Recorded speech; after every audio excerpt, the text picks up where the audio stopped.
I'm fantasy author Elle Penelope, and welcome to My Imaginary Friends, a look behind the scenes of an author mapping the worlds in my head and making them a reality. Hello friends, today is Sunday, August 25th, 2019, and this is episode 29 of My Imaginary Friends. I'm Leslie. So, you survived another week.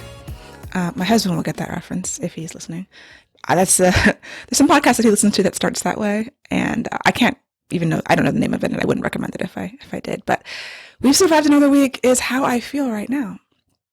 Yeah, it's been a week.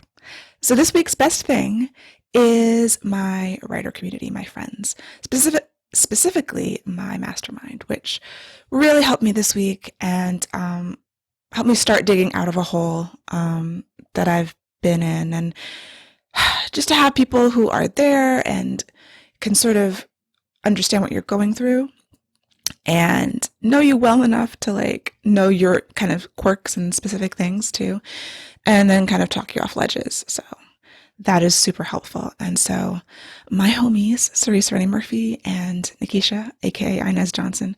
I never know what to call people when they have pen names. She doesn't keep it like a super secret, but she also has a couple of other pen names, so I'm not gonna out all of them, but yeah, I think starting that mastermind group was one of the best things I ever did. One of my best ideas ever. And because I'd been doing research on other online business type things. And mastermind is a thing that happens in a lot of different types of businesses. And I thought it would be cool to start one. And so originally there were 3 members. It was me and Nikisha and another writer, and then she eventually left to go and pursue other things. And I've known Nikisha since freshman year of college. I guess it was pre-orientation or something like that. Whenever the week before classes started, and we were both in the honors program in School of Communications at Howard University, HU. And so I've known her for a million years. And then I met Cerece more recently, but as soon as I met her, she had such beautiful, positive energy. And I was just I really need to be around her more. And so I think this was after the other woman left, and I think we need 3 people. And I was I think that she would just be a good addition just because her energy is so just bright and shiny. And it ended up working out. And I'm so, so grateful to them to be able to talk to them every week about stuff that's happening and, work through our business problems or plot problems or whatever it is that we need that week. This week, they are both away, and I am going to miss them very much because, sometimes summertime is difficult, and family and, trips and conferences and whatever. So, but that they are definitely getting the shout out for this week's best thing because, it's been difficult. This week, so I'd gotten over the cold that I had, but I was having some digestive issues and I was just feeling bad in general. And, not making as much progress as I want on anything, really. And then I had a panic attack, which I haven't had a panic attack in over 15 years. It's never really common for me, but it's been such a long time. And so I was just really in a place where I had to kind of regroup and figure out, all right, what's happening? Why am I feeling this way? And I know there's a lot of things. There's kind of a long-term ongoing work project. There's books. I can't climb still. I'm not really wearing my wrist splint anymore, but my wrist is not healing as fast as I want it to. And so, one of my favorite things that I love to do, I haven't been able to do for 2 months. And so, and it's one of my main forms of exercise. And with my wrists, I can still do a lot of other kinds of exercises that I don't enjoy, which is kind of a problem. So, I'm not doing as much as I'm not doing what I should be doing exercise wise. I know, just because I can't do the one thing I really want to do. So a lot of things just sort of piling on at the same time. And so Laini Taylor, who was the author of one of my favorite books, which is Daughter of Smoke and Bone, had a video on her Instagram stories. And it doesn't seem to be on highlights, so at this point, there's no way to really watch it. I actually recorded it on my phone, but I don't think that it's like ethical for me to share that because it was on her stories. But it was really wonderful, and she's such a beautiful writer. If you haven't read Daughter of Smoke and Bone, then I highly recommend it. The rest of the series, it's kind of like The Matrix for me. Like, I love the first one, and the other ones, I actually never read the third book in that series because the second one was kind of traumatic. Like, it's one of those books that I gave 5 stars because it's so gorgeous, but I can't ever read it again, and I don't even want to think about it. So even though Daughter of Smoke and Bone, I think ends on a cliffhanger, you kind of have to headcanon like your ending for that, and at least for me, I mean. Anyway, that is beside the point. Definitely, I love that first book. And so she had in her stories about just talking about lack of joy in the writing process. And she's working on her 10th book, I think she said, 9th or 10th book. And the last few, she's just been struggling to keep up and to maintain that joy that she had in the beginning. And some of it was deadline, some of it was perfectionism. And these are things that I completely relate to. And so she was actively trying to find a way around this. And so she decided to journal the process, which I actually have done. I started journaling about the process of writing when I was writing Whispers of Shadow and Flame the first time around. And it nearly broke me. Like, that book was so hard to write.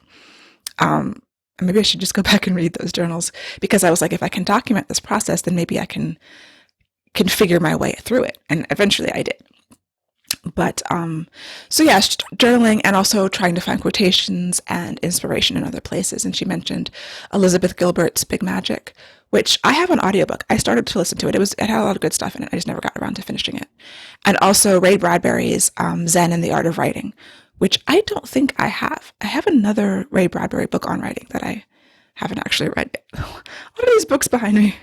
A lot of them I have read, but some of them are just, they're in my TBR. They're just mixed in together. So, I'm gonna buy Zen and the Art of Writing because she recommended it a lot, and apparently it's just essays and things about writing and joy. And so one of the quotes that she read from Ray Bradbury, which is, this is paraphrasing, but if you're writing without zest or gusto or fun or love, you're only half a writer. And it's interesting because I've felt this before, like this, the sense of the lack of joy. And there's sort of competing ideas about this. Like, on one hand, you have this idea that you need to have this joy and zest and gusto. I love those words, because that's part of creativity. And on the other hand, you've got I'll call it a Stephen Pressfield approach, which is going pro. You just have to sit down every day and do the work. And I think that's a Stephen King kind of thing too. And I'm not sure that Ray Bradbury is even contradicting this. Like, I think you do, in order to find the joy again. I think Laini Taylor is actively sitting down and doing the work. But there's a school of thought wherein it doesn't require joy. It doesn't, there's no such thing as writer's block because there's no such thing as plumber's block or, like doctor's block. Like, they have to go in, they do their jobs, and they leave. And that can be inspiring at a certain point, but like, it's not the same thing. I don't think that, being a plumber or even a web developer, like, I don't have creative blocks when I'm coding necessarily. You go and you do a thing and then you leave. It doesn't, even though a lot of jobs do require creativity, like, I do think coding requires creativity. I don't know anything about plumbing, but I think that, like, other jobs that aren't completely considered creative, problem solving is creativity. So maybe plumbing does. Like, maybe if you are like repiping a house, it's going to get I'm going to show my ignorance very quickly. There's multiple ways to do that, and you have to figure out how to solve problems and how to pipe around studs. I don't know, whatever. So, like, there is problem solving, and problem solving is a creative endeavor, but it is different than painting and writing and dancing, I think, because those are 100% creative. They're, as opposed to a percentage of these other things are creative, wherein the rest of it is just doing the job, just doing the thing that needs to be doing, just fixing the thing, or, at the end of the day, writing is fixing, but it has to come from another place. So that idea, it's like there's some merit to it, but sometimes the merit runs out. And so, yeah, like whether you have to, because the downside of the other side of thought, like that you have to have this joy is, well, if you don't have the joy, can you still do the work? And you can, if you're a professional, you have to. You can't wait for the joy to arrive. You can't wait for the bolt of inspiration. You do have to sit down and do the work at the end of the day. But when you're doing it over and over again without the joy, then it becomes like anything else and you suffer. Maybe your work might not suffer, like I think that there is a feeling like there's good days of writing when you feel like the muse is singing to you, and then there's the bad days and you're just doing the work. And when you read the book, you have no idea which days were which chapters came from the good days and which chapters came from the bad days. So, that's one on the side of professionalism. If you sit down and do it, the book will come out and it will come out of you and it's the same place, but the feeling is different. So when you sit down again the next time, Laini Taylor talked about having almost a trauma response to sitting down at the writing desk, where if it's bad and if it's bad and it's bad and you sit down and those are the things that are in your mind. And so you get into these patterns, which can be dangerous for yourself as a creative person who needs the inspiration to fuel you, as much as you need the food and water and exercise and the other Maslow's hierarchy of needs, shelter and clothing. There's something else that fuels you creatively. And if we want to call that joy or zest or gusto, that needs to be refilled. And, we talk about refilling the well, but in terms of going out and consuming things to inspire you. And I think this is slightly different than inspiration. I think inspiration is a little bit different. This is more, is it fatigue? I don't know. But yeah, joy and inspiration are closely related, but I don't think that they're the same. And I think that burnout comes from continually doing the work without the fuel of joy. And so, yeah, I think we have to be very careful and very active in cultivating that. And so I like, what she was talking about, journaling, about the process, and finding, other writers and other creatives who have, who've gone through this and who've got advice to give. And I will really be thinking about that and focusing on doing that more and trying to bring more gusto into my work. So I did start a Facebook group, and I'm going to be doing a read-along of Song of Blood and Stone and Breath of Dust and Dawn, which is the first novella, in preparation for the release of Book 2, Whispers of Shadow and Flame, on October 1st. And so it starts September 1st, and I will be doing behind-the-scenes stuff on every week, putting a post up about the chapters. I posted a schedule of the read along, and so we'll see how that goes. It's an experiment, and I don't know. I think it's hard to get people engaged, and so yeah, it's definitely an experiment, and I'll see how. I wanted to start a Facebook group, and then I kind of put it off, and I've been back and forth on it, and we will see how it works. I'm still a little bit on the fence about it, but I decided to go and pull the trigger and at least try and try to go in there every day-ish. I think if more people join, there'll be more engagement, but so far it's been really slow. And I think it's always, that's what I'm saying, trying to get people to, I don't know. There was a podcast, The Writer's Well, talked about this, I think, last week, how sometimes they've tried, there's two writers who host that, and they've tried different sort of reader engagement things, and some readers just want to read and they don't want to engage with you, and that is totally fine. I get it. And some readers really do. So I think it's just about trying to find the ones that do, and seeing what thinking about what is the point of it. The point of it is just to, I'm in other reader groups for authors that I really like, and I don't spend a lot of time in them. I kind of just peek in and out, but it can be cool. Like, if you're getting information about when things are launching or behind the scenes stuff, like I think it has some value. So, yeah, that is my experiment. And if you'd like to join it, I'll link to my Facebook group and the read along, and I will keep you posted on how it goes. In other news, a follow-up from last week when I was talking about Jamila Woods and her album, or the song Giovanni and the album Legacy. Sorry. There's also a song on there called Octavia, about Octavia Butler, or inspired by Octavia Butler, and which I probably should have talked about too, considering it has the words that are my tattoo. I have a tattoo, "So Be It, See to It," which are words from Octavia Butler that are in a journal that's it was a very inspiring journal, and I'll link to that again. But that song is actually really good too. I mean, the whole album is amazing, and it just, for some reason, last week it was Giovanni, but I was like, I should have talked about Octavia because it's also very relevant to me personally. So that was just a note. I forget a lot of things. So this week, also finished watching season 3 of Dear White People on Netflix, which was interesting. The first season I really liked. I didn't love the movie Dear White People that much. I mean, it was cool, but the TV show, it took a couple episodes to kind of get into it and figure out what he was doing, what the creator was doing with it. And once I did, I was like, oh, I like this. I really like this. The way the story was told, you saw different characters were sort of the POV character for each episode. And so you were seeing the same events from different perspectives.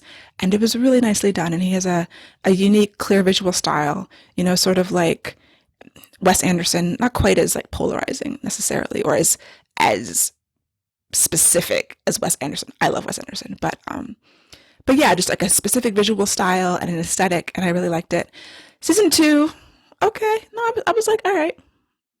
Season 3, everything is different, and I still don't know how I feel about it.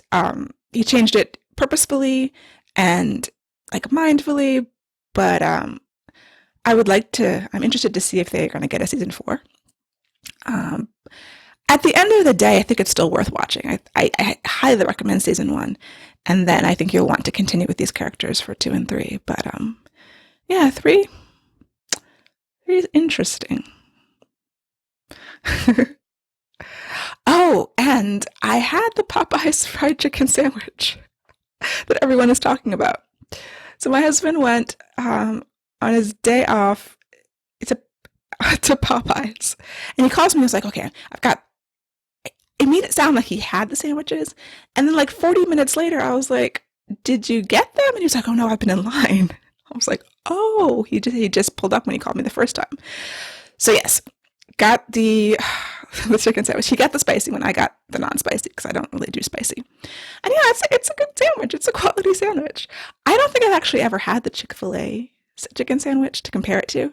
Usually when I go to Chick-fil-A, I get chicken tenders instead of sandwiches. I don't like order chicken. Well, anyway, Burger King is my favorite chicken sandwich. And even though the Popeye sandwich is a lot bigger and is very good, I'm still gonna stand the Burger King. Burger King has totally gotten left out of this conversation because it's not like a chicken breast. It's like a pressed patty of chicken, but I still like it. So yeah, I participated in the zeitgeist that is currently happening and can recommend. I don't recommend being in line for 30 minutes to an hour. Like some people are in line for hours to get that sandwich. Like no, next month I think the fervor will have died down and the poor Popeyes employees will be able to go to work without. I wonder if they're having panic attacks. Like that seems like I've never had to work in the service industry. I don't think I have the personality for it, but I feel for them. And yeah, wait. If there's a line that's like going a mile away, it's not worth that. But just to say that you did, I guess, participate in it. So yes, writing news. I got something like, I only got like 3,000 words this week because by Wednesday I realized I didn't know what I needed to write that day, and it didn't really get much better from there. So yeah, regrouping again. I don't want to belabor it because it's obviously a sore spot. The book will get done at some point. Also on my mind, so I'm working on book 4 of the Earthsinger Chronicles, and I had turned in book 3, I think in May, and so I am going to get edits at some point on book 3, and I don't know when. And so I know that when I get those edits, I'm going to have to stop working on book 4 to, work on the revisions for book 3 that my editor wants. And not having as much progress on book 4 as I would want before whenever that point is I'm going to have to stop is also like weighing on me. But yeah, that's kind of just how it goes sometimes. I don't have a lot else to say about that. Like, I have to deal with that when it comes, and just keep moving forward in the meantime as much as I can. So I do have a plan. Oh yeah, backstory and character stuff, character goals and motivations for these other characters, because